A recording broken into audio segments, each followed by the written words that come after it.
The reason why there's such a difference between biracial children that have black moms versus the ones that don't is because when black men have children with non-black women, they don't raise their kids to be black. They raise them to be mixed or to be proud of whatever heritage that the mom is. Versus when other races of men go out and have children with black women, they raise their children to be black and to love being black. Black moms might drop the ball on like regular parenting shit, like as does everyone else. They never drop the ball on raising their kids to be confident in themselves as far as their race. Like, they never let their kids grow up confused about who the fuck they are racially and ethnically. A biracial child to a black woman is going to have a much different experience than a biracial child to a white woman. Because a black mom experience with racism and culture is what forces her to be aware in society. And so that influences how she raises her child. And women in the household tend to be the primary caregiver for their children. So the dad is just going to follow along. A few moments later. It do be like that, Mr. Stancil. Niggas are getting uppity at me for having a black mom and white dad, saying things like black mom biracials are the worst. Like, I'm sorry I'm not your favorite type of nigga. God forbid that my father wanted to actually be in my life. I went viral for doing blackface, and people are like, you can't do that. You can't say the N-word. Nigga. Are you telling a black woman what she can and cannot do? That's pretty racist. Need some help from the niggas. I think I'm reverse Michael Jacksoning. It's literally my skin turning black. Please, can a nigga help me? Can someone please tell me how to reverse nigga-ligo? It has come to my self-awareness that people want me to not say the nigga word, so I will no longer be saying the nigga word. So please forgive me for saying the nigga word.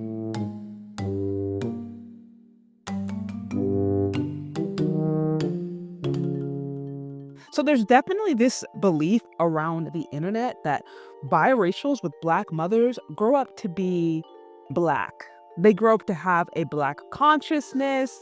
They grow up to be pro-black, to be proud of who they are, to be proud of their race, to be proud of the cultural experience. They're not raccooning, they're self-assured, they're confident, and they are unequivocally proud of their black side. I mean, this is something that I've heard over and over and over again, which is why I wanted to share with you guys some of the videos that I've seen across the internet promoting this idea. But the reality is that is not always the case.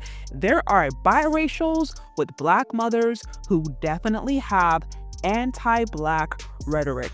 Take, for example, this content creator, Brittney Venti, who is a conservative political commentator and has used much of her influence to criticize and openly insult the black community, specifically black women.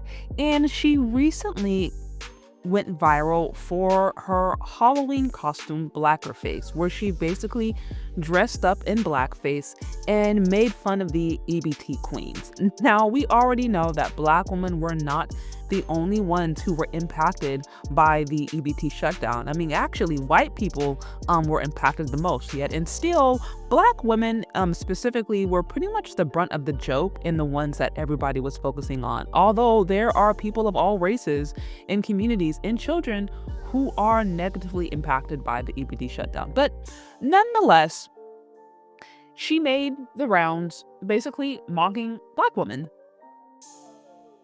And after she faced some criticism, she further went on to further mock not only black women, but ultimately the black experience by drawing on stereotypes such as, fried chicken in watermelon and, leading into ideas about like nigga-ligo and just, basically poking fun of her blackness. And because she's mixed race and because she has a black mother, she likes to use her blackness when convenient as a way to promote anti-black racism. racist rhetoric while not being called racist, right? And this is something that I have noticed from people who are mixed race. Sometimes people who are mixed race, they may lean into whatever ethnicity or race that they want to claim in that moment just to make a point.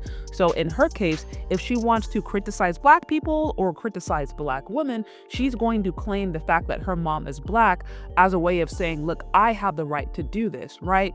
But there may be other times where she wants to kind of lean into her lighter white side. So this is like not new. This is something that has happened for quite some time.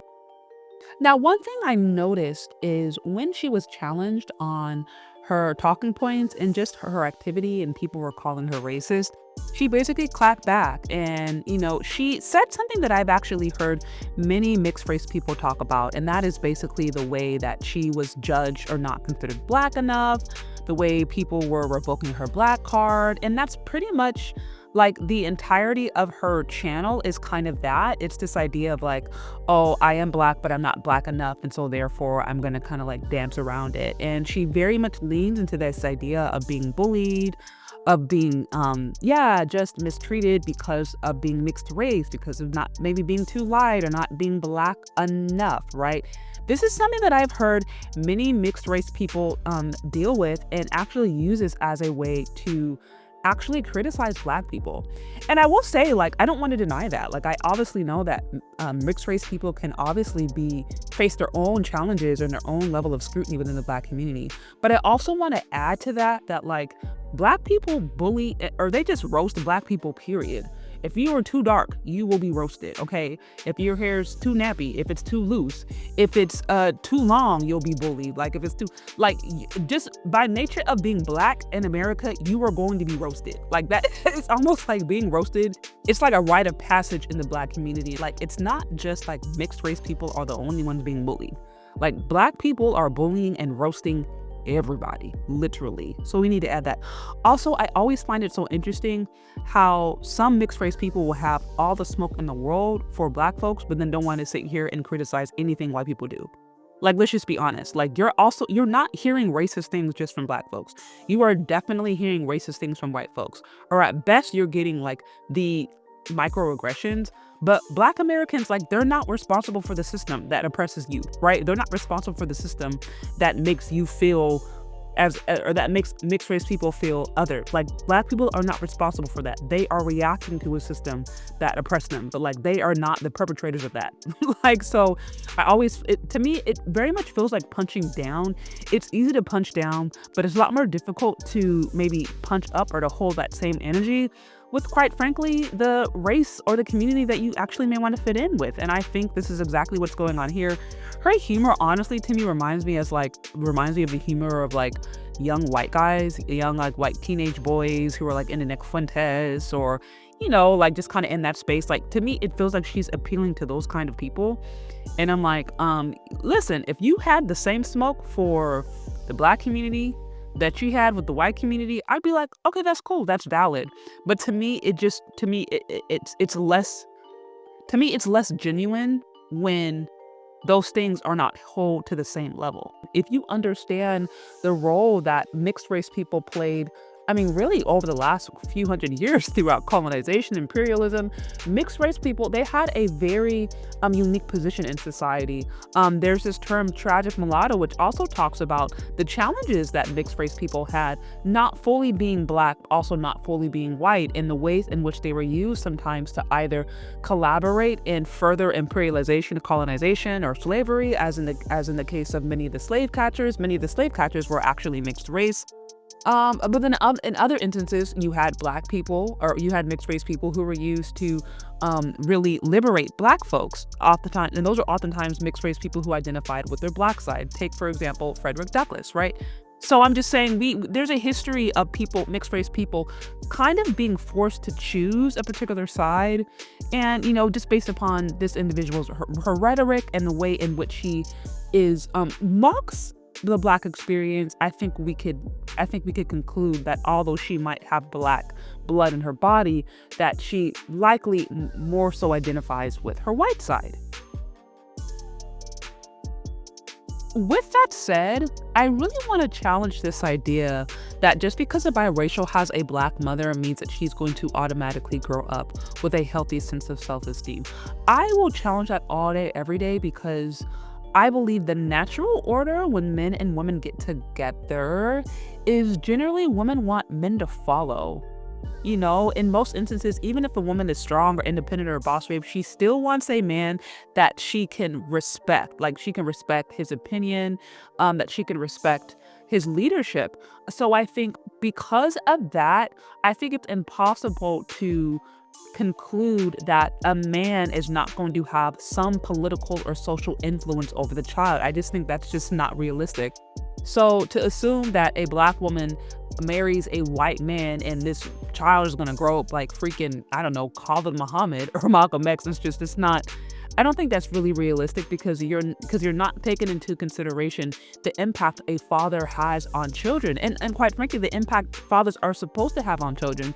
And let's just be honest, Black women don't marry white men to be pro-Black. Like, they don't. I know there's this idea floating around that somehow Black women can do that. They can like hold on to their Black card and speak for the Black community and speak for Black women while still swirling. But anybody who's really about trying to improve or build or strengthen their community isn't going to marry somebody of another race. Like, that's not their primary value. And again, I'm not saying that it's wrong if you want to date or marry out, or if you are, mixed race. I'm just saying, like, if you really have nationalistic tendencies, then you're not going to marry somebody of another nation. You're going to marry somebody in your own nation to try to build it. So that's just what I'm saying.